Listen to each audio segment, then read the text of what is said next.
Dinosaurs. Fun, fact, and fantasy.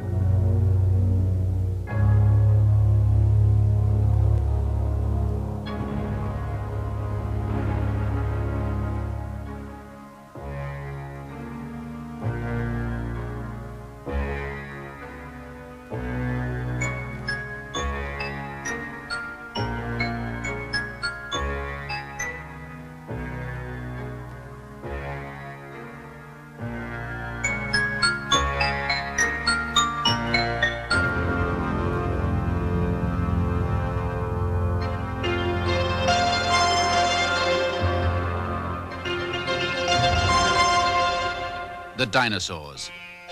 You've seen them on TV, in films, and in comic books. But what were they really like? And where did they live?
To find out everything you ever wanted to know, we have to go right back in time, back over 150 million years.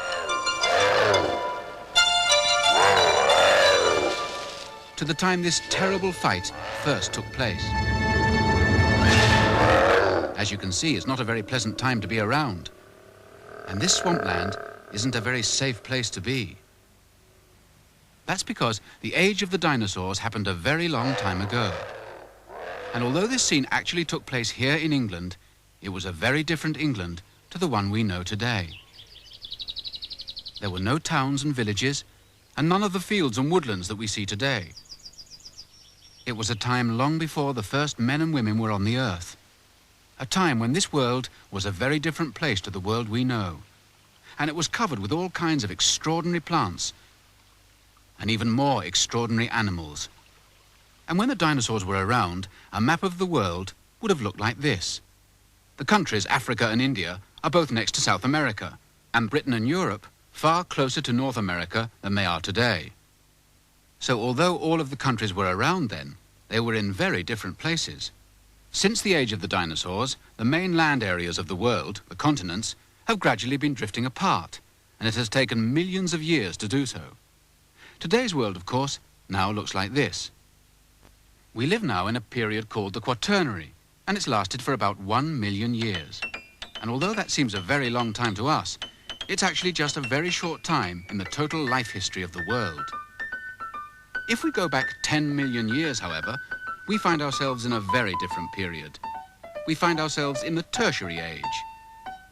This was the time when most of the plants and animals that we know today were just about starting to develop. The Tertiary Age goes back as far as 65 million years ago. And further than that, we begin to enter another age, the Mesozoic Age, the age of the dinosaurs and their ancestors.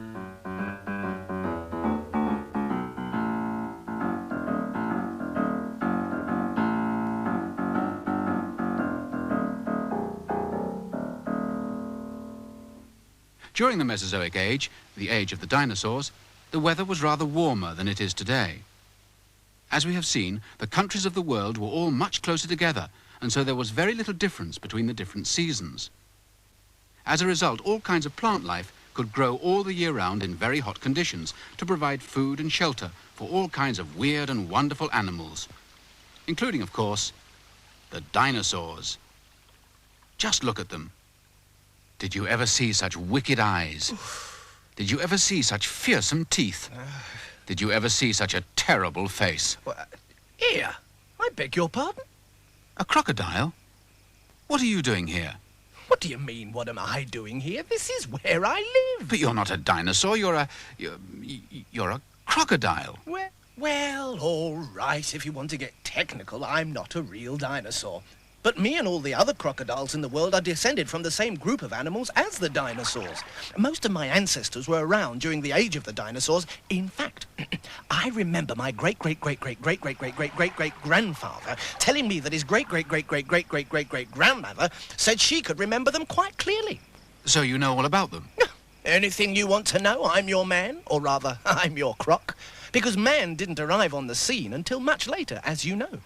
Dill's the name, descended from chaps like this Teleosaurus. Ooh, those fearsome-looking set of teeth lurking down there on the riverbank. But this is amazing. Do you mean to tell me that all the crocodiles in the world are directly related to the dinosaurs? That's what I was trying to say, that my great-great-great-great-great-great-great-great-great...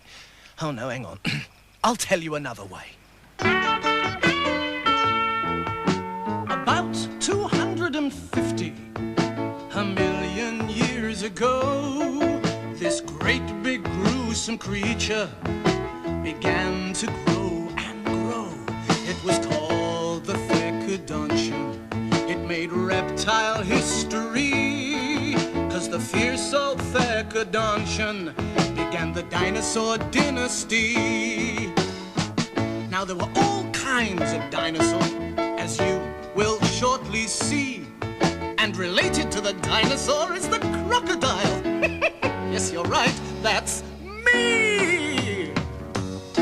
Yes, you can tell by the shape of our muscles, and you can tell by the snap of our jaw. You can tell by the way we go hunting at night, and the way that we stun with our tail when we fight. Oh, I could tell you so much more, how I'm related to a dinosaur.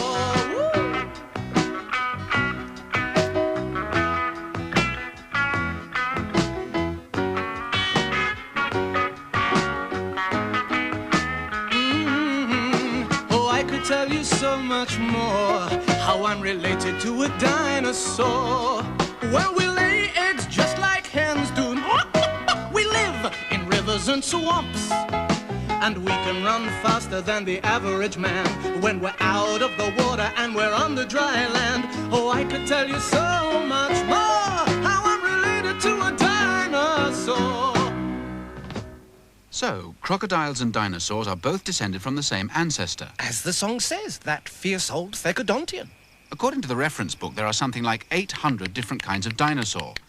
How on earth can you remember them all? You see, whilst my side of the family was busy developing into crocodiles, the dinosaurs were all busy developing into different types. What on earth do you mean, Dill? I'm sorry. Well, I'm sorry. I can't tell you much more at the moment. Something's come up. And it looks very much like a Brachiosaurus to me. So who's that with it? That's a Thecodontosaurus. Let's hope neither of them saw us. Shh, and pay attention, because these two are the biggest and the smallest members of one of the different dinosaur groups I was telling you all about. They're the largest and the smallest of the plodding dinosaurs.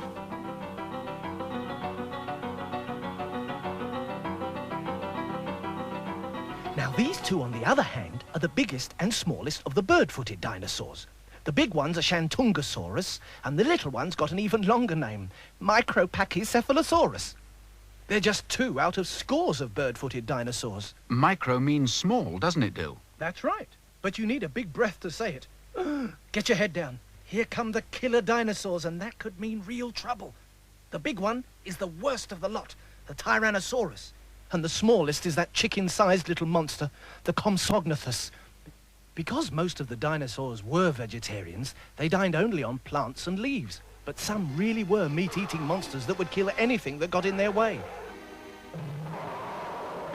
Now, these two are much more friendly, towards me at any rate. They're the Stegosaurus and the little Struthiosaurus from the armored dinosaur side of the family. They look quite well protected. Oh, yes. They could take care of themselves all right, even though they preferred quite a peaceful life.